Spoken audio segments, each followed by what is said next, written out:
Hello everyone. Today I'll be discussing about one important small topic, that is pleomorphic adenoma.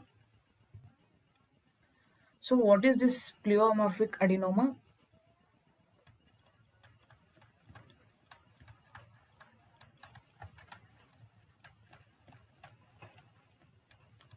So it is a tumor of salivary glands. So it is also called mixed tumor. So this session will be more of revision, like it's a small topic. I'll be dealing fast. So pleomorphic adenoma is most common tumor of salivary glands. So it is also most common benign tumor of salivary glands. So it is also most common benign tumor of parotid gland. So even though pleomorphic adenoma is a small topic, many questions will come. So it is called mixed tumor because histologically it contains both cartilage and epithelial cells. So its marked feature is histological diversity. So most common site of pleomorphic adenoma is parotid gland, in that tail of the parotid gland. So most common site. So this is a clinical picture of pleomorphic adenoma. So it's a benign tumor. So it is usually seen below the ear lobule. Even though it is benign tumor, after surgery, recurrence is high, nearly around 45%. Recurrence is high after surgery because of fault in surgical technique. Because tumor capsule is often incomplete and there will be tiny projections from the lobulated surface of the main tumor into the normal salivary glands. So there will be incomplete excision of the tumor and there will be some amount of retained projections. So because of that, after many years of the surgery, there can be recurrence of the tumor. Patient will come with complaints of swelling on one side of the face below the ear lobule. It will be smaller in size initially and it will be gradually progressive in nature.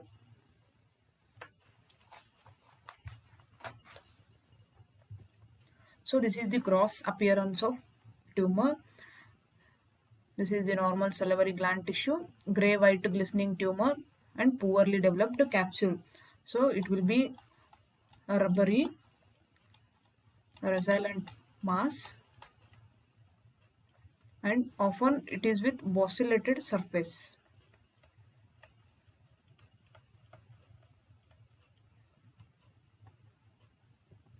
So histologically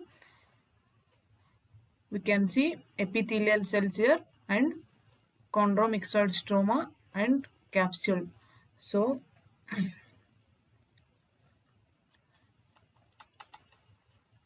epithelial cells, these can be arranged in acini or cords or in sheets, and there we can see islands of squamous epithelium in some cases. So it indicates squamous metaplasia. And apart from epithelial cell, we can see spindle or stellate cells which are separated by abundant intercellular mucoid material. So this mucoid material resembles cartilage.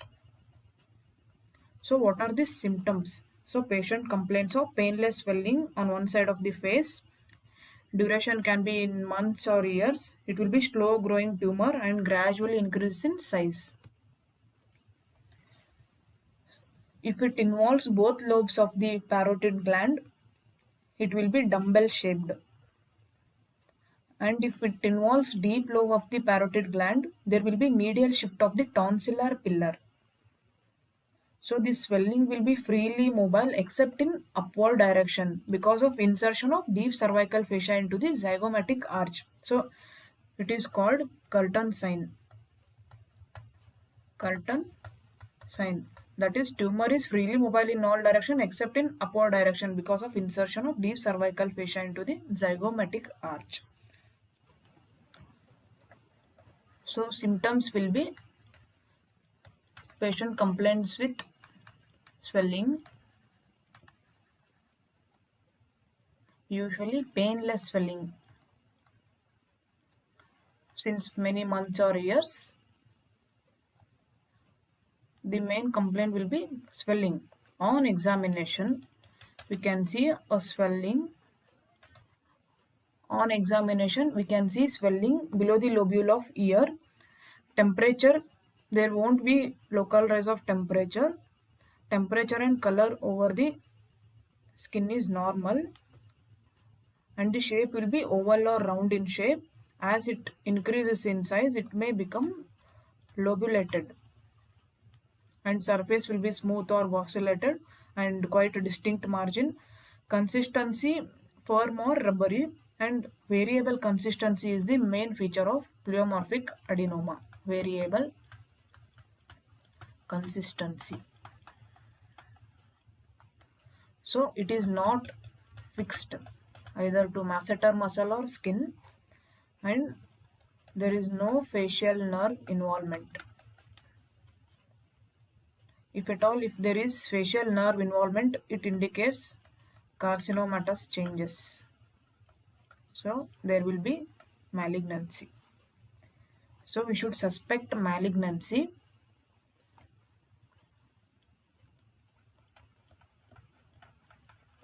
We should suspect malignancy if the swelling becomes painful, if it goes rapidly, and the consistency becomes stony hard, and it gets fixed to skin or masseter muscle, and if it involves facial nerve, and if there is cervical lymph node enlargement, and if there is any restriction of jaw movement. So if any of these symptoms are present, we should suspect malignancy.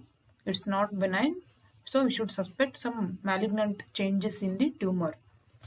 So we should do routine investigation, and we can do CT, MRI for the extent of the tumor.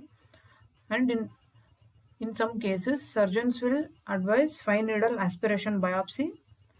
Usually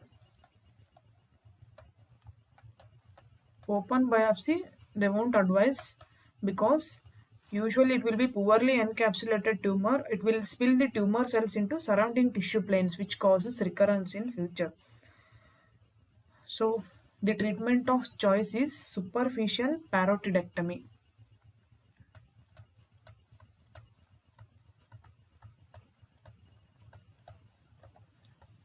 So main treatment is surgery. So which procedure we will do? Superficial parotidectomy, treatment of choice. So treatment of pleomorphic adenoma of parotid gland. So there is no conservative management for any tumor. So treatment is surgery, that is superficial parotidectomy. So this pleomorphic adenoma is radio resistant, and there is no place for incisional biopsy, even though some surgeons will prefer fine needle biopsy. This we won't prefer because there will be risk of damage to facial nerve. Enucleation. So nowadays we don't do enucleation as it has high recurrence, as there are tumor extensions outside the capsule tumor within the normal salivary tissue.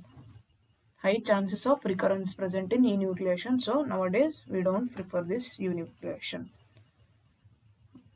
And some surgeons have advised excision of tumor along with normal tissue.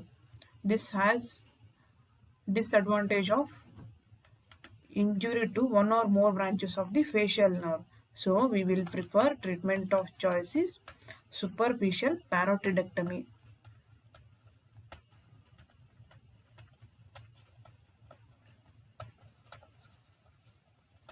It is also called Pate's operation. So this is the treatment of choice. So first we will isolate the facial nerve and its branches. Then superficial portion of the gland is dissected from the underlying tissue and it is removed along with the tumor inside it. We don't separate the tumor. We will remove the gland along with the tumor. So once we remove the tumor, we will send for frozen section. Based on the report, we will do further management.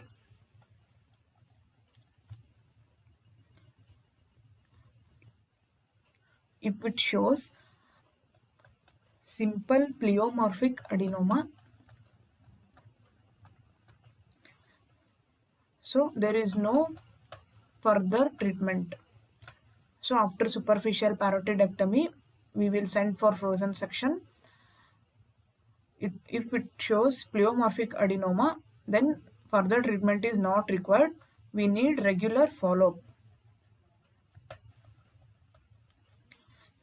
If it shows low-grade malignant lesion,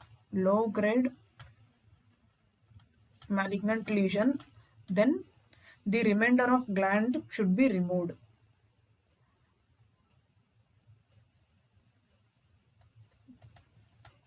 Whatever amount has remained, it should be removed. We may have to sacrifice the facial nerve. So if it is showing high grade malignant lesion, then we should remove the remainder of gland. Along with this, we should do radical neck dissection.